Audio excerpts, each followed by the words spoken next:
حضرت مولانا نعمت اللہ صاحب جو دارالعلوم دیوبند کے بہت بڑے محدث ہیں، شیخ الاسلام کے شاگرد ہیں، ان کے ساتھ فیجی گیا. فیجی ایسا ملک ہے کہ دنیا کا سب سے پہلا ملک ہے، وہیں سے دنیا شروع ہوئی ہے. جہاں چلتا رہا لگتا تھا وہ کرے گا ہی نہیں. پیر پھول گئے. جب اس جزیرے میں اترے، 3 بڑے بڑے جزیرے ہیں اور اس کے علاوہ ادھر دنیا ہے ہی نہیں، اور تینوں میں دورے کی مدد سے جیسے آج یہاں ختم بخاری بھی ہوگی تو ان تینوں جزیروں میں مدرسے تھے اور سب میں بخاری کا پروگرام تھا. لڑکے بخاری پڑھ رہے تھے. ہم نے ان علماء سے پوچھا آپ لوگ کہاں سے پڑھ کر آئے ہیں؟ کہنے لگے دارالعلوم دیوبند سے. سبحان اللہ. دارالعلوم دیوبند سے.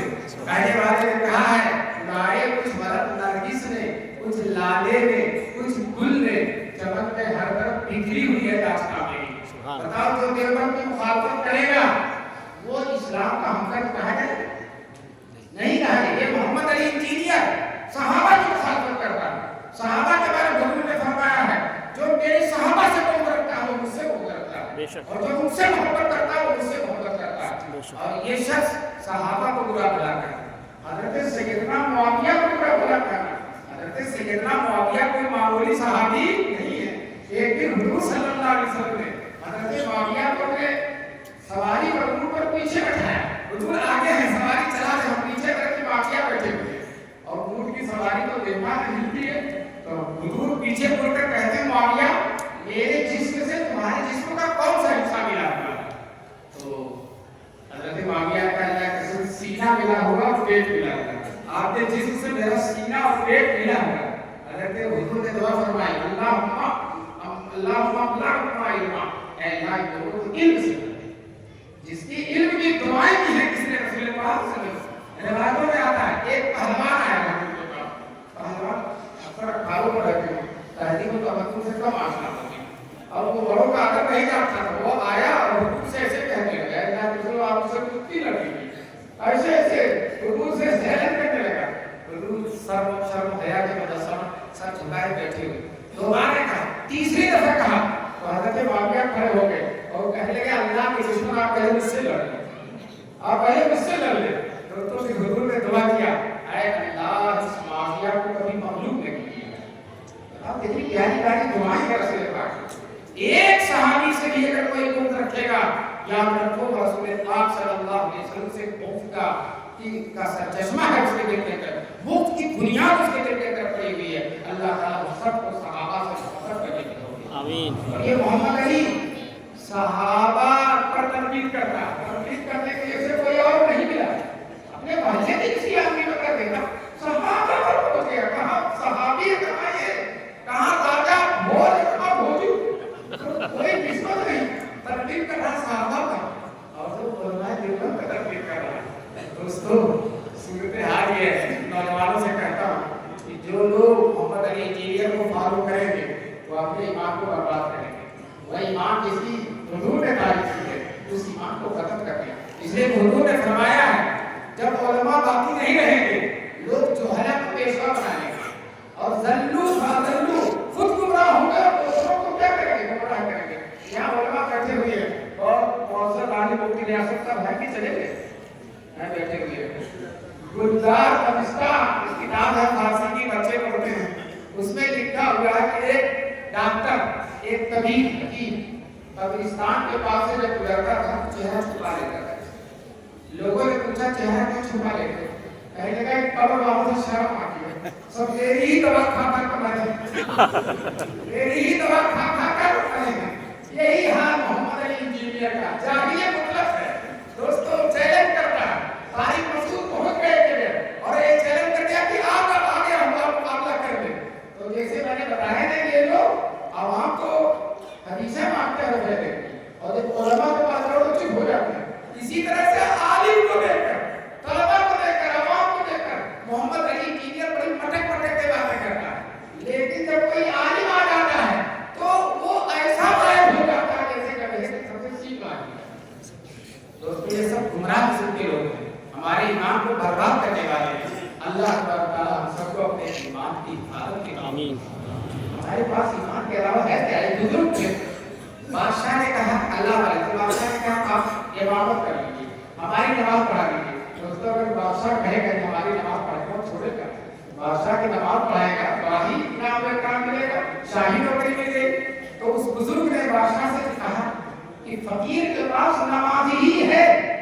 فقیر کے پاس سارا سرمایہ نمازی کا ہے اور یہ نمازی بادشاہ خریدنا چاہتا ہے، ہم کو امام بنا کر ہماری نماز بھی خریدنا چاہتا ہے۔ تو دوستو یہ سب ظالم درندے ہمارے ایمان کو خراب کرنا چاہتے ہیں، چاہے وہ شکیل بن حنیف ہو، چاہے ریاض گوہر شاہی ہو، ایک فتنہ ہے ریاض گوہر شاہی کا، منحوس کسی کا ابھی آپ صورت دیکھو گے تو صبح سے شام تک پھر جو ہے کوئی بشاشت نصیب نہیں ہوگی اس کی، اور کہتا میری تصویر چاند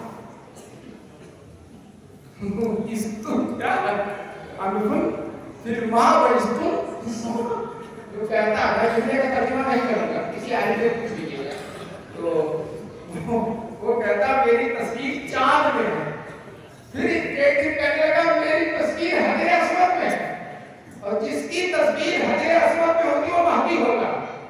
اللہ کی لایانی بات، اگر کسی کی تصویر بھی حجر اسود میں ہو جائے تو مہدی نہیں ہوگا، مہدی وہی ہوگا جس کو رسول اللہ نے مہدی قرار دیا، جس کے اندر مہدی کی علامت ہے وہی مہدی ہوگا، وہ مدینے سے آئیں گے، وہ مدینے کے رہنے والے ہوں گے، اور رکن یمانی اور مقام ابراہیم کے بیچ میں زبردستی کے روپ سے بیٹھ رہے ہوں گے، نہیں ہونا چاہیں گے، اور پھر ان کے زمانے میں پوری دنیا میں اسلام ہو جائے گا، اور انہی کے زمانے میں عیسیٰ علیہ السلام آسمان سے اتریں گے، مہدی دمشق کی جائے گا، شام میں فتح ہوا ہے، شام اللہ تعالیٰ نے رسول پاک نے فرمایا جب شام بگڑ جائے تو کوئی فرق نہیں، لیکن آج الحمدللہ شام بگڑنے کے بعد بن گیا، بگڑنے کے بعد شام بن گیا، نورانی چہرے آ گئے، اور انشاءاللہ ہوگی جب مہدی آئے دمشق کی جامع مسجد میں نماز فجر کی نماز کے لیے سب بڑی لگ گئی، مہدی مسلح پہ جا چکے ہیں، اتنے میں کوئی آگے دیکھے گا کہ آسمان سے کوئی گلابی چیز اتر رہی ہے، اب مسلمان نماز روک دیں گے، دیکھتے رہے فرشتے لا رہے ہیں، پیلی چادر اوپر ہے اور پیلی چادر نیچے ہے، اور اتنے حسین ہیں، اتنے حسین ہیں، بال ایسے بلائی ہیں جیسے بھی کہاں کے نکلے، اور چہرہ اتنا حسین ہے کہ ایسے کرتے ہیں تو جیسے لگتا موتیاں گر رہے ہیں۔